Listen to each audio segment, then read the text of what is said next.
Good morning all of you. आप लोग इससे प्रीवियस लेक्चर में एग्लूटिनेशन रिएक्शन में प्रोजोन फिनोमिनन टॉपिक पढ़ा और मैंने वहां बताया भी था जब उस टॉपिक को बताते समय कि अब आप लोगों का एक नया चैप्टर भी शुरुआत होगा क्योंकि वो एग्लूटिनेशन वाला चैप्टर आपका समाप्त हुआ।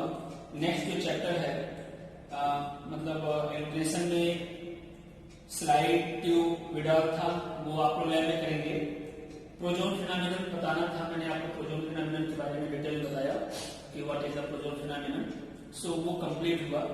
नाउ लेट्स स्टार्ट करते हैं हेट्रोफिल एग्लूटिनेशन टेस्ट। ठीक है, हेट्रोफिल में इससे पहले जब आप लोगों को एंटीजन एंड एंटीबॉडी टॉपिक पढ़ा रहे थे तो वहां पर भी मैंने इसके बारे में थोड़ी सी बात बताया था कि हेट्रोफिल एंटीजन क्या होते हैं। ठीक है, यहां पर आप लोग उसके बारे में डिटेल में रिएक्शन के मेथड से पढ़ेंगे कि कौन कौन से टेस्ट इसके अंतर्गत आएंगे। तो मेनली मैं आपको बताऊं दो टेस्ट आपको पढ़ना है, बेल फेलिक्स एंड पॉल बनल टेस्ट।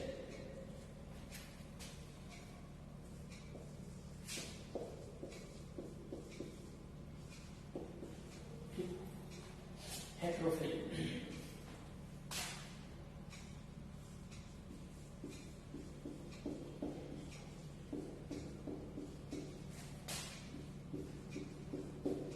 हेट्रोफिल एग्लूटिनेशन क्या होता है पहले तो ये देखते हैं।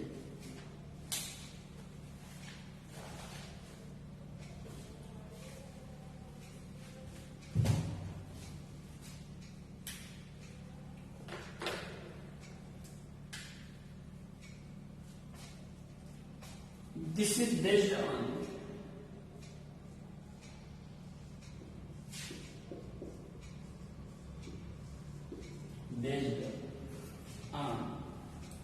heterophil antibody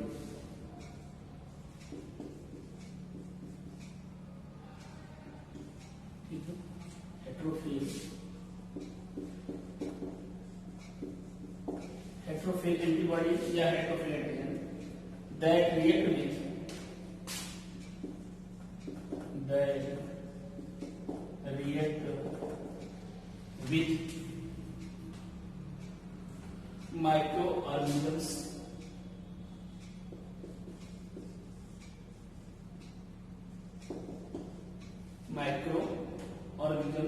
are cells, ठीक है, cells of unrelated species, of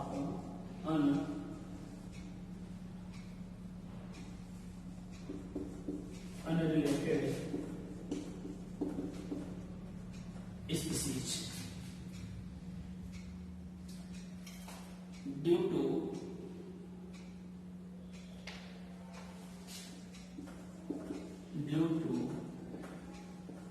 common antigen, ठीक है, common antigen sharing।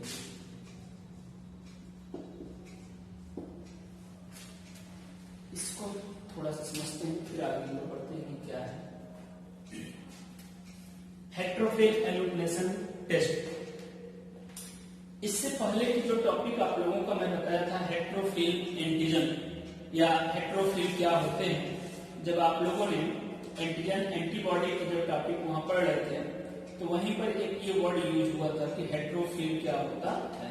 ठीक, तो हेट्रोफिल अगर हम एंटीबॉडी की बात कर लें तो या हेट्रोफिल एंटीजन की बात करें, नाम से ही समझ में आ रहा है डिफरेंट की बात है। देखो, जो हेट्रोफिल एग्लूटिनेशन टेस्ट होगा ये किस पर बेस्ड है? This is based on the heterophile antibody that react with microorganisms or cells of unrelated species due to common antigen sharing। आप लोग पिछले कुछ लेक्चर्स में याद होगा मैं एक दो जगह पर सिर्फ रेड ब्लड सेल्स की बात किया हूं।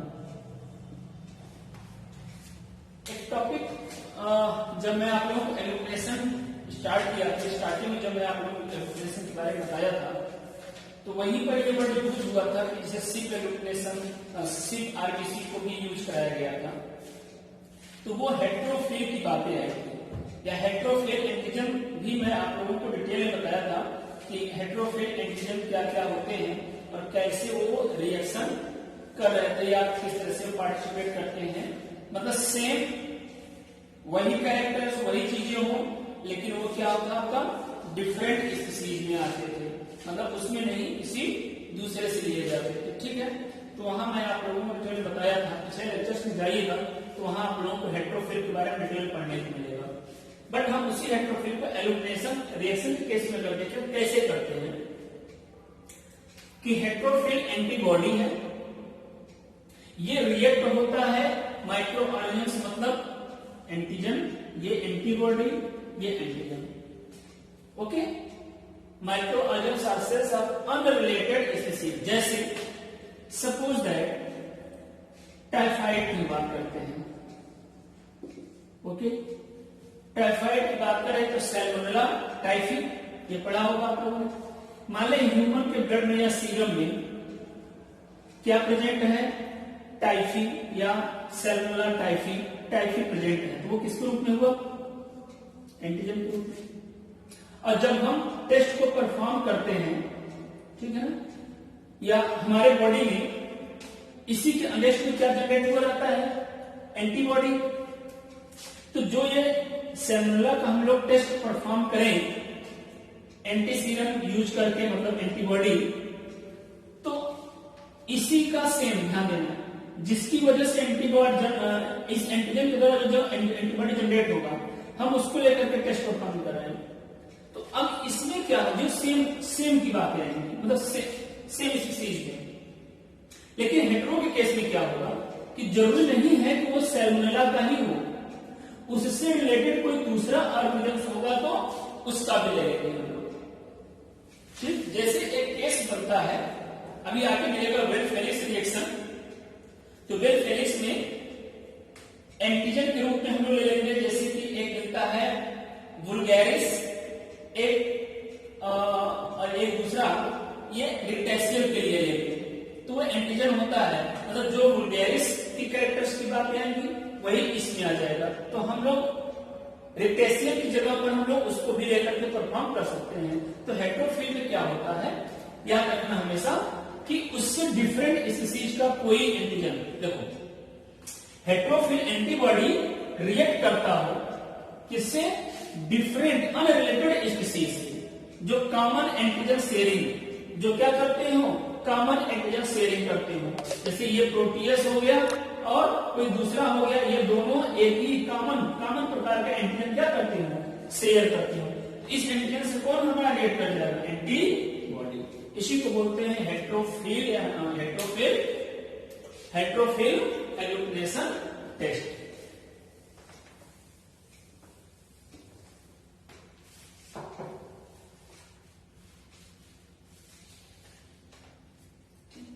इसमें कुछ लाइनें और है, जैसे पहला नंबर इस हेट्रोफिल एल्यूमिनेशन टेस्ट में फर्स्ट नंबर ले सकते हैं Weil Felix reaction. Weil Felix reaction, इसको देखिए तो समझ मिलेगा कि हेट्रोफिल क्या होता है। जैसे वेल फेलिक्स रिएक्शन के बाद इसके बारे में डिटेल आपके सिलेबस में इसको पढ़ना डिटेल में। इसमें क्या होता है, स्ट्रेन ऑफ प्रोटियस, ठीक है, स्ट्रेन ऑफ प्रोटियस, उसका 2 OX19,2 एंड के नोट करिए, बताते हैं आप लोगों को। Are eliminated by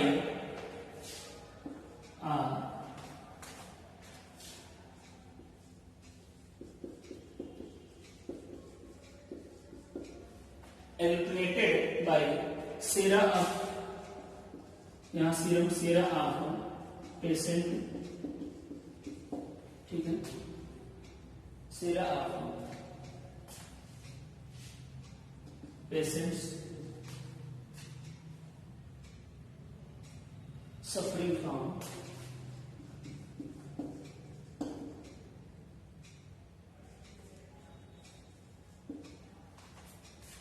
suffering from rickettsia infection, from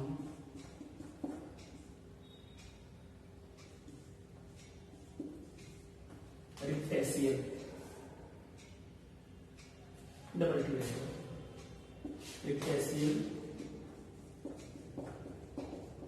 infection. एक ये हुआ, दूसरा हम ले सकते हैं Paul blood test, Paul blood test.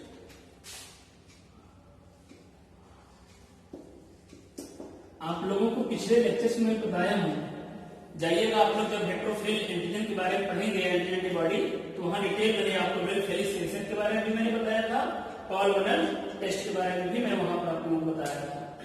ठीक है, पहले देख लेते हैं, इसको समझ में आ जाएगा। Sera of infectious mononucleosis, sera of infectious mononucleosis, mononucleosis patient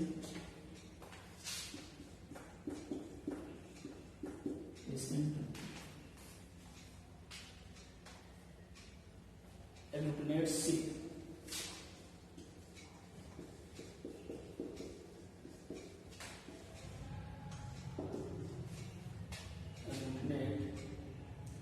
erythrocytes,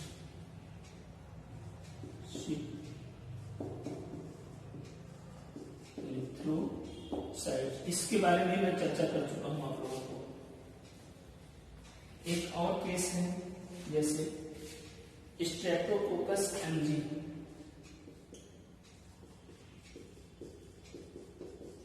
Streptococcus MG agglutination test,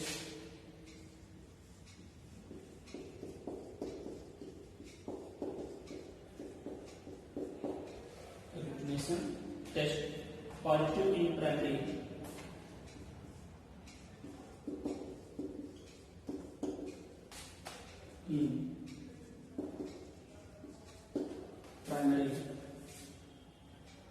atypical pneumonia, primary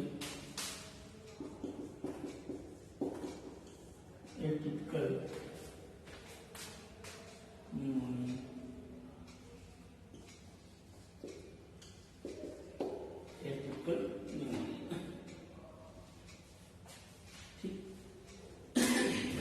आप लोगों ने क्या लिखा हेट्रोफिल एग्लूटिनेशन टेस्ट में, this is based on heterophile antibody. ये किस पर बेस्ड है, किस पर आधारित है? हेट्रोफिल एंटीबॉडी जो रिएक्ट करता है किसके साथ? माइक्रो ऑर्गेनिजम्स अथवा सेल ऑफ अनरिलेटेड स्पीसीज, मतलब उस स्पीसीज से रिलेटेड, अनरिलेटेड, जो अनरिलेटेड स्पीसीज के एंटीजन्स होते हैं उनके साथ क्या करता है?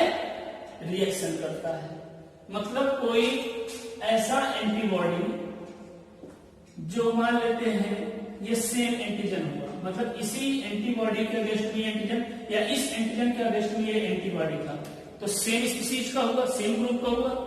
लेकिन कोई ऐसा एंटीबॉडी जो उसी के स्पीसीज का ना होकर के अनरिलेटेड स्पीसीज कोई दूसरा उसके एंटीजन से क्या करेंगे? रिएक्शन करेंगे, तो इसको हम लोग क्या बोलते हैं?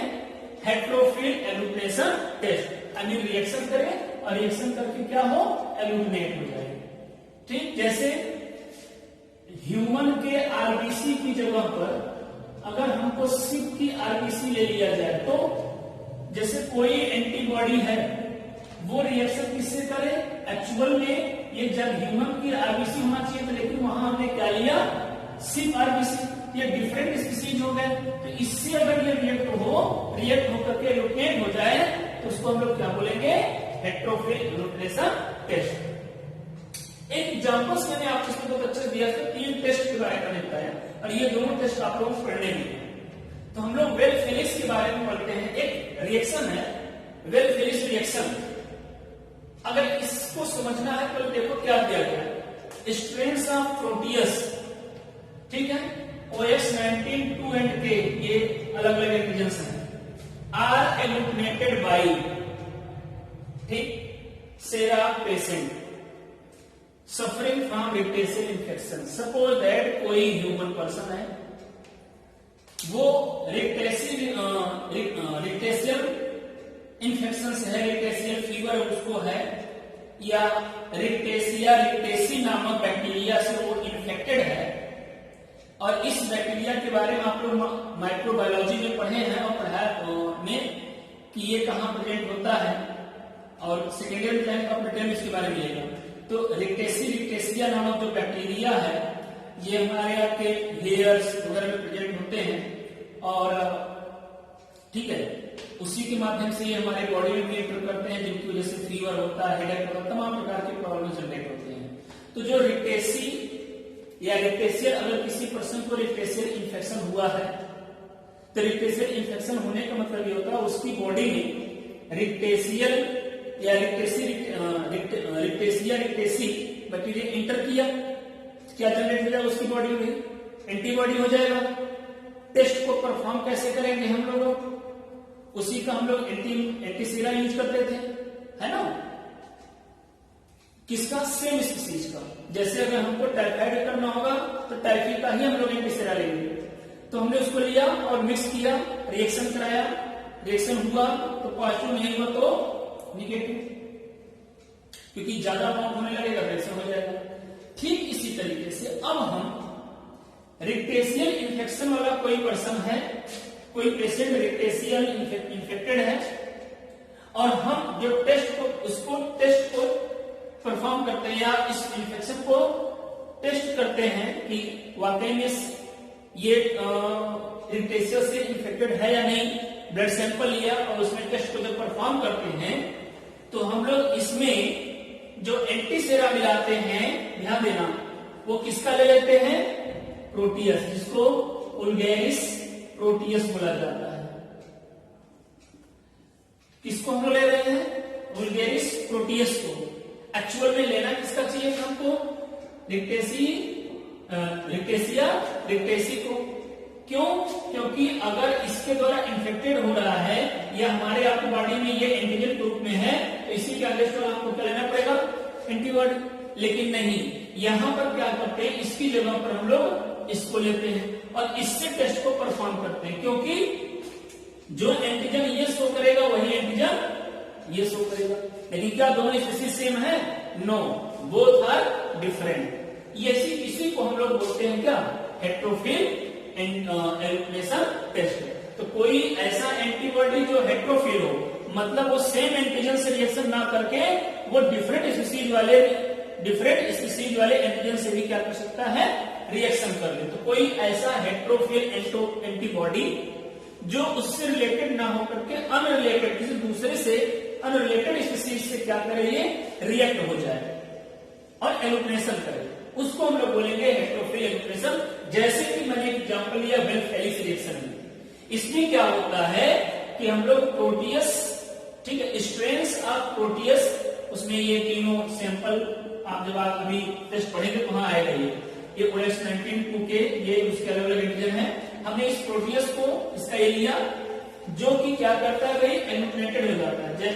ये एल्यूमिनेट होकर अंदर रिएक्शन करता है, किससे रिएक्शन करता है, कोई इन्फेक्टेड पर्सन है, patient suffering from rickettsial infection, मतलब उसका पेशेंट का सीरम और वुल्गेरिस प्रोटियस, इसका हम लोग क्रॉस रिएक्शन करा लेते हैं या इसका हम लोग रिएक्शन करा लेते हैं, तो एल्यूमिनेशन हो जाता है। तो हेट्रोफिल हो गया हुआ, क्योंकि रिक्टेशियल है, होना चाहिए रिक्टेशियल का, लेकिन उसकी जगह हम लोग किसको लेते हैं, वुल्गेरिस प्रोटियस को। इसी तरीके से दूसरा होता है पॉलीमर टेस्ट में, सेरा ऑफ इन्फेक्टियस, ध्यान देना, ऑफ इन्फेक्टियस मोनोन्यूक्लियोसिस पेशेंट, कोई पेशेंट है उसको मोनोन्यूक्लियोसिस नामक डिसीज है, या वो पेशेंट मोनोन्यूक्लियोसिस से इफेक्टेड है या मोनोन्यूक्लियोसिस पेशेंट है, उसका सीरम एग्लूटिनेट होता है, रिएक्ट होता है, किसके द्वारा? Sheep erythrocyte. अब बताओ, हम सिप की आरबीसी ले लेते हैं, यही तो अभी यहां बता रहे थे ना कि सिप की आरबीसी। अब सीरम किसका है? पेशेंट में कौन है? ह्यूमन है। बोथ आर डिफरेंट, हुआ नहीं हुआ? तो ये सिप आरबीसी, ये ह्यूमन का सीरम। तो ह्यूमन के सीरम में पाया जाने जो एंटीबॉडी है वो कैसे एंटीबॉडी है? हेट्रोफिल एंटीबॉडी। क्यों?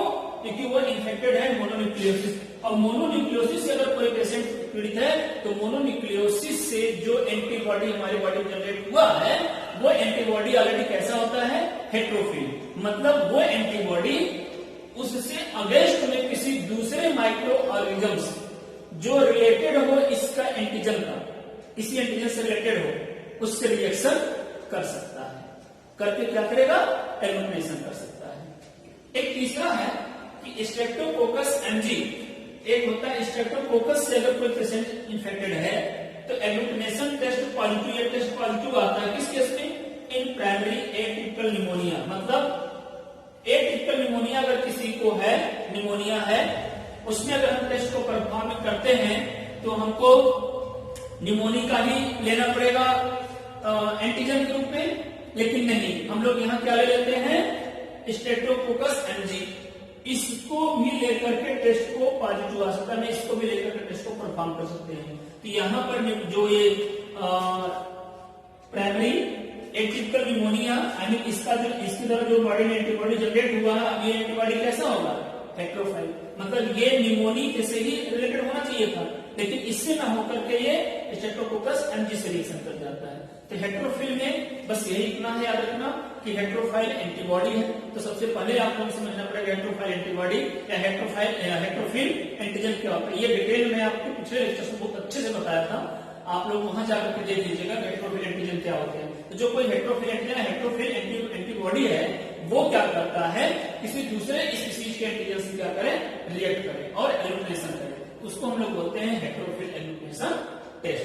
तो ये तो हुआ आप लोगों का डिफिनेशन और examples. What is the definition of the heterophile agglutination test? ये हो गया। ये क्या हो गया? आपका एग्जांपल हो गया, जैसे कि वेलफेलिस, जैसे कि पॉलमैन टेस्ट, और एक third streptococcus MG agglutination test. तो ये सभी टेस्ट तीनों किसके अंतर्गत आते हैं? ये तीनों आते हैं हेट्रोफिल एग्लूटिनेशन टेस्ट से। आगे जो मैं स्टार्ट करूंगा, अब आप लोगों का इसमें अलग से जो आप लोग सिलेबस में है, हेट्रोफिल एंटीजन का डिफिनेशन था, मैं वो दे दिया, और इसके बाद आपको डिटेल में पढ़ना है वेलफेलिस रिएक्शन, इसकी प्रोसीजर, यानी इसका प्रिंसिपल, प्रोसीजर, ये दोनों आप लोगों को पढ़ना है, और कैसे हम लोग इसको परफॉर्म कर रहे हैं आप वो भी देखेंगे।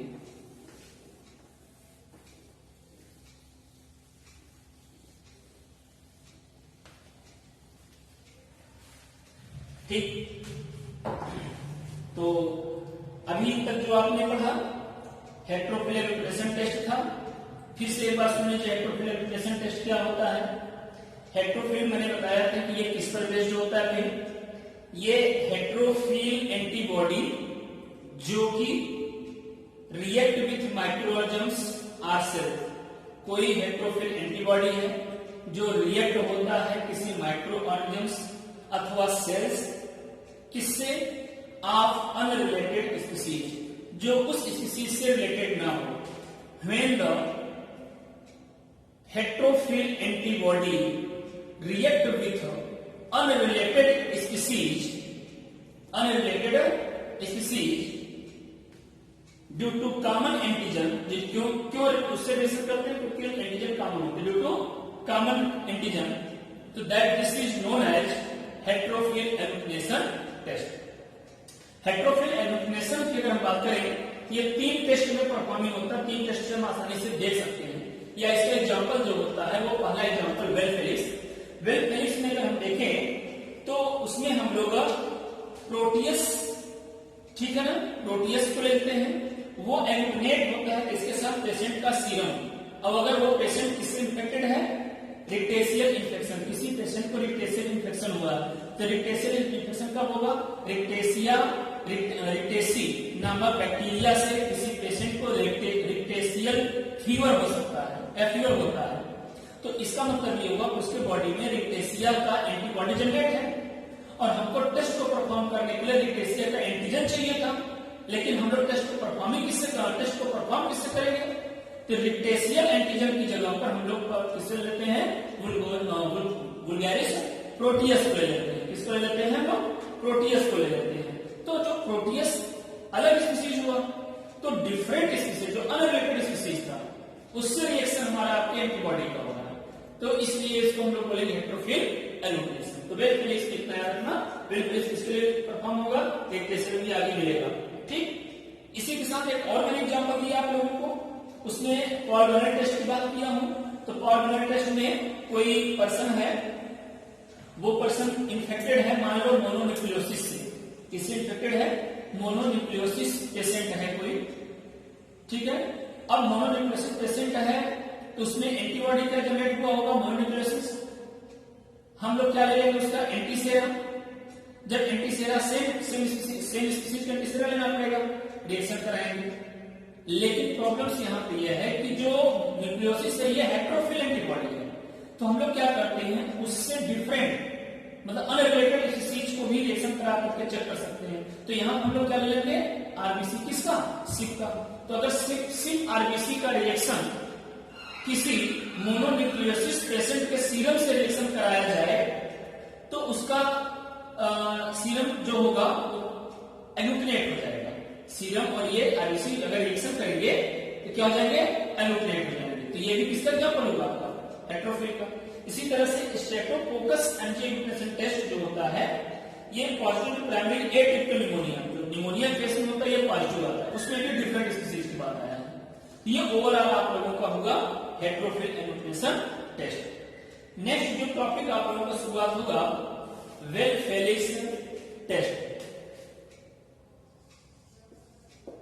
वेल फेलिक्स टेस्ट ये आप लोग नेक्स्ट लेक्चर में पढ़ेंगे कि वेल फेलिक्स टेस्ट क्या होता है, इसका प्रिंसिपल, प्रोसीजर एंड एप्लीकेशन, ये तीनों पढ़ेंगे कि इस टेस्ट का प्रिंसिपल क्या होता है, इसका प्रोसीजर क्या होता है और इसका एप्लीकेशन क्या होता है।